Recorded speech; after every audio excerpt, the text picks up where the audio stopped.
On the other side of this heavy door, I can only imagine what they're thinking. Perhaps they're questioning my sanity, feeling quite unsettled by my absence. But their concerns are lost on me, and I have no interest in seeking their approval.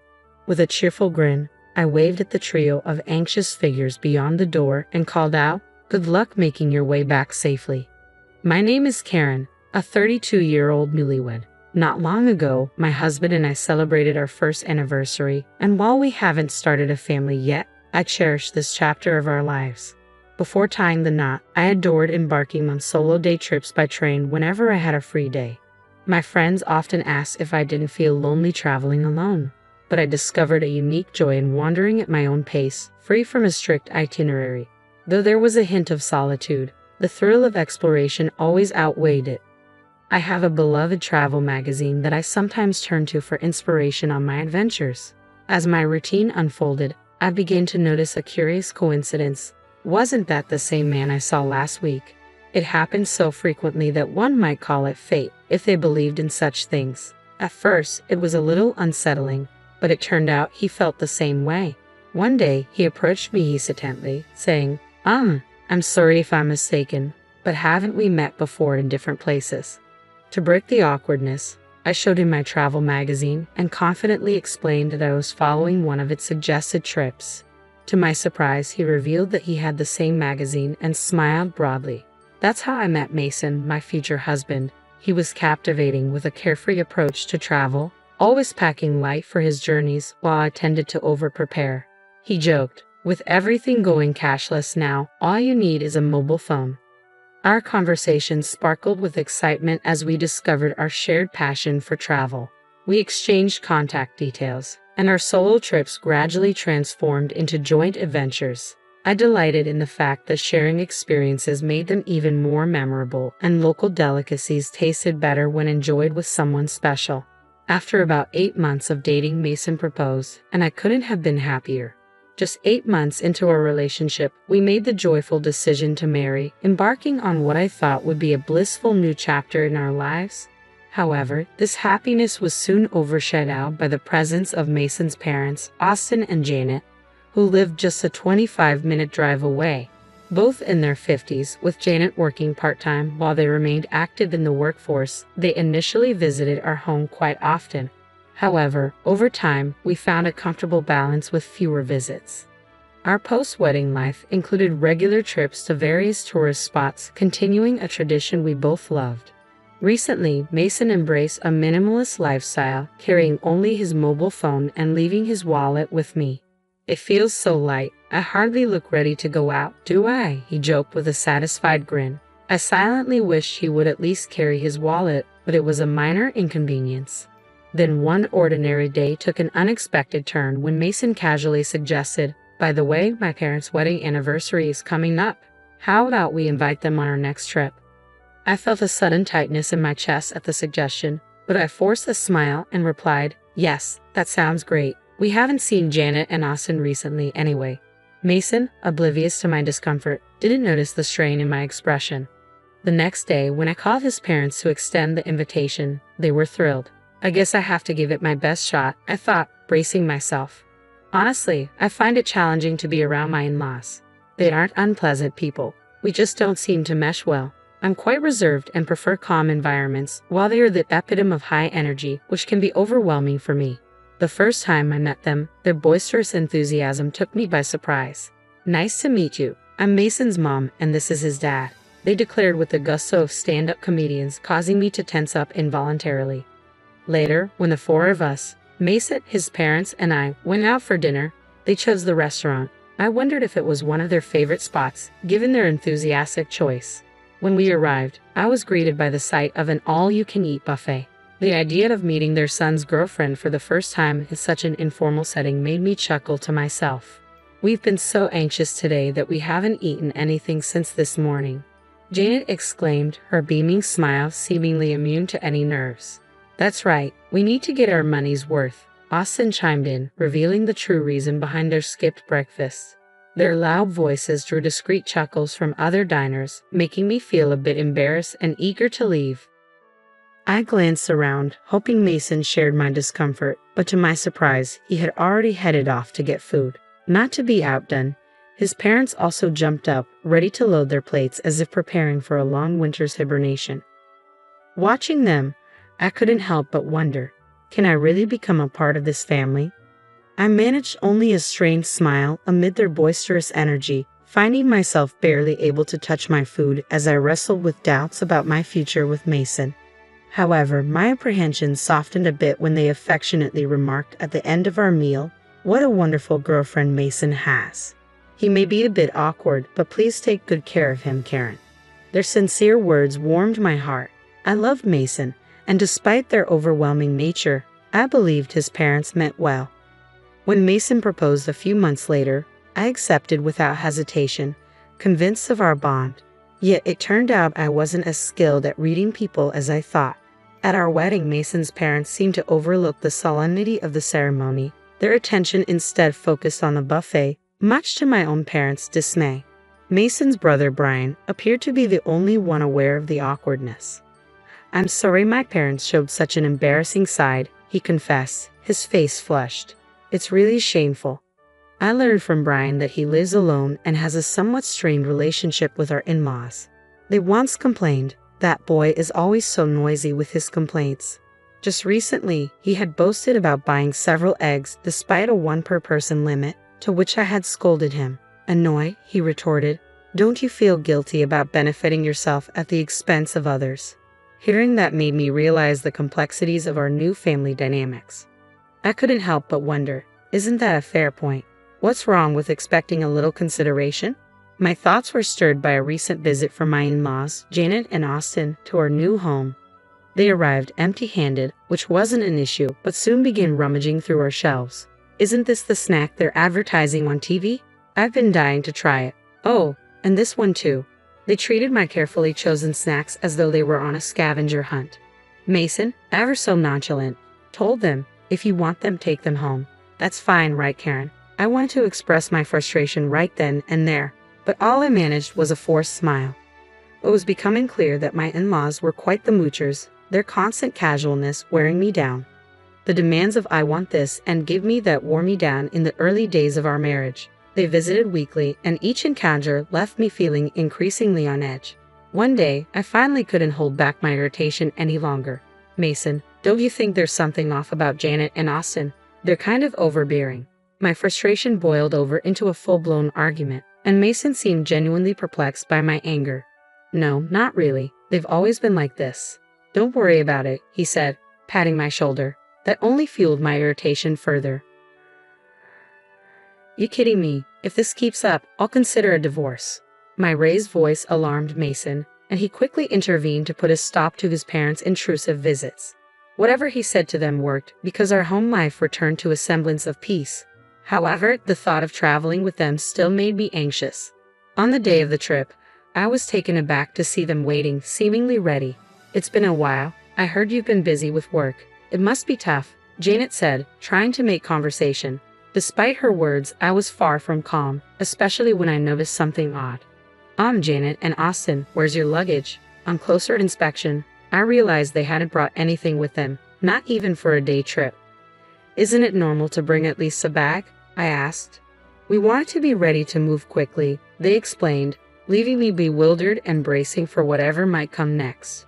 As I complained about a sore shoulder, their response felt all too familiar and only added to my confusion. The trip unfolded just as disastrously as I had feared. Soon, it became clear that my in-laws had conveniently forgotten their wallets, feeding surprise with a casual, "That's strange, isn't it?" I watched them play innocent, and my unease deepened. I found myself contemplating whether it would be better to cut the trip short or cancel it altogether. Unfortunately, my concerns fell on deaf ears. An exasperated Mason reassured me, "My folks have always been like this. I'll cover for them, but I'll make sure they pay me back." It seemed the trip would proceed as his parents laughed and offered hollow apologies. All I felt was disgust. Even after we arrived at our destination, their rudeness continued. At a store, they complained loudly about the lack of free samples, exclaiming, "Wow, stingy, huh?" When I bought a drink and hadn't even taken a sip, Janet asked, Can I have a sip? I'm thirsty too. I can't believe I forgot my wallet. I forced a smile as Mason finally intervened, saying, "Stop it, it's embarrassing. Look, I'll buy you one." Overhearing this, Austin muttered under his breath, "What a stingy woman."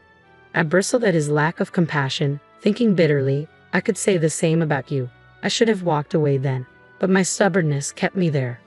The pattern repeated itself 2 more times.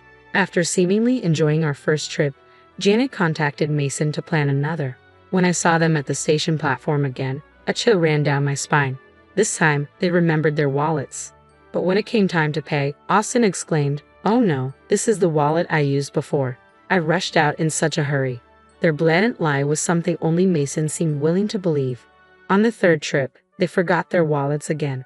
By then, it was clear their forgetfulness was intentional. I confronted Janet directly, asking, "Excuse me, but did you deliberately forget your wallet? You never intended to pay, did you?" My accusation made her face flush with anger, and Austin snapped back, "What a rude woman." Apologized to Janet. Fueled by long-held frustration, I stood my ground. "No way, both of you are just too greedy." Caught in the heated exchange, Mason appeared at a loss while curious tourists around us began to watch the spectacle. Noticing their gazes, Mason felt embarrassed and finally pleaded, "Stop it, please." Overwhelmed by the entire ordeal, I broke down in tears, feeling utterly disillusioned.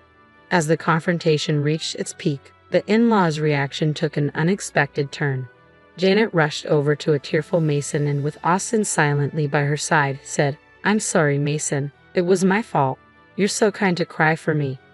I stood there, bewildered by their melodramatic response, my mind racing with one clear thought.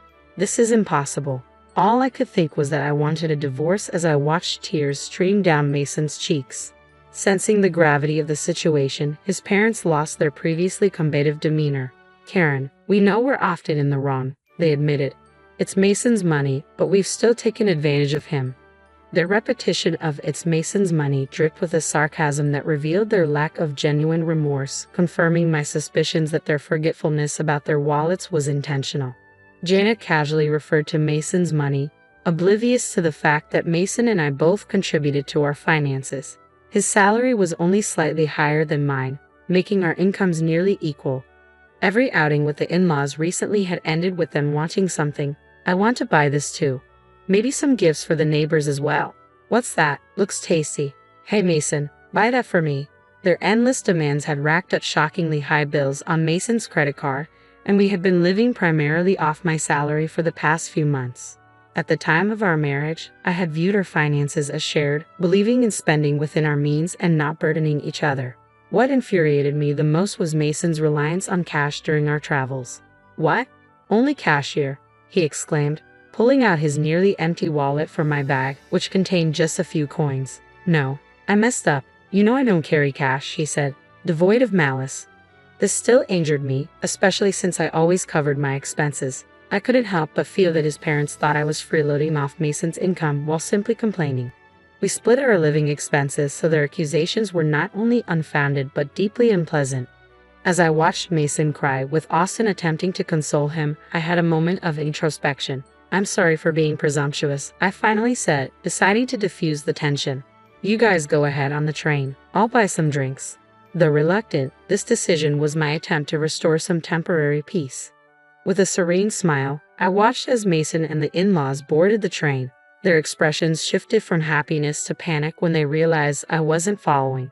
Sensing something amiss, Mason texted me, "Karen, are you coming? The train is about to leave."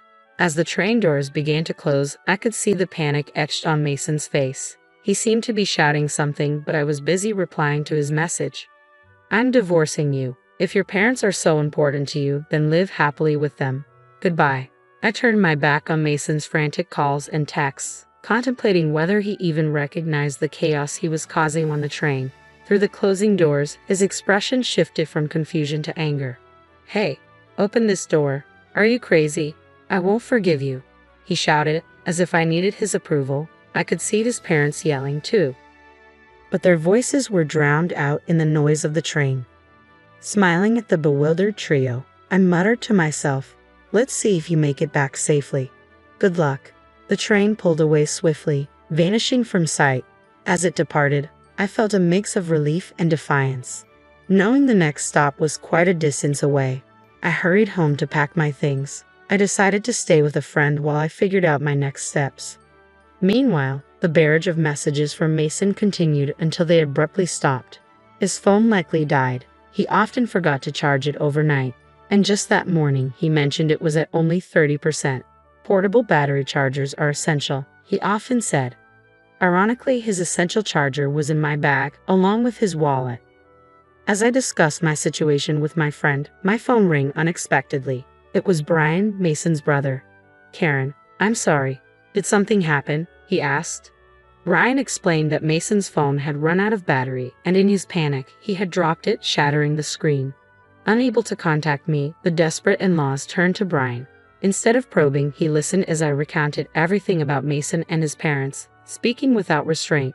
I could hear Brian's tone sharpen as I spoke. In the background, I caught snippets of the in-laws insisting that Brian, known for his articulate nature, would surely outmaneuver me in this argument. After I finished, Brian snapped, his voice taking on an authoritative edge. "Hey, you scoundrel. Are you stupid?"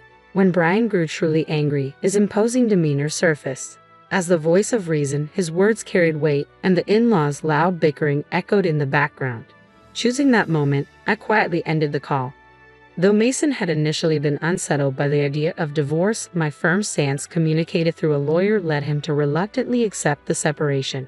Later, Brian confided that the in-laws had a notorious reputation, disliked not only by neighbors but also by those they had known in school. When Mason moved back to his parents' house, he quickly became the subject of local gossip, and now all three of them seldom ventured outside. Mason's colleagues, unsure how to address the rapid divorce, began to treat him cautiously, as if he were a sensitive topic. Finding some humor in the situation, Brian shared that the in-laws were infamous even at the local supermarket for their shameless antics, such as demanding discounts on nearly expired items or asking for freebies due to minor damages. He expressed his long-standing embarrassment and disdain for their behavior, noting that their actions were influenced by a gambling addiction, which explained their constant search for bargains and seemingly insatiable hunger. When people asked me about the reason for my divorce, I simply mentioned a fundamental difference in values. Tolerating such behavior would require an extraordinarily broad-minded person, something I realized I could not be. Since the divorce, I've continued my work and even taken on a side job as a freelance writer, inspired by the success of my travel blog, which caught the attention of a publisher. My passion for travel has seamlessly blended with my new writing assignments, and I've discovered that traveling solo suits me best. Last month, my writing earned me a decent income, enabling me to plan a vacation to a distant resort for some much-needed relaxation. At just 32 years old, I feel like my life is truly just beginning, filled with new possibilities and free from the turmoil that once clouded my happiness.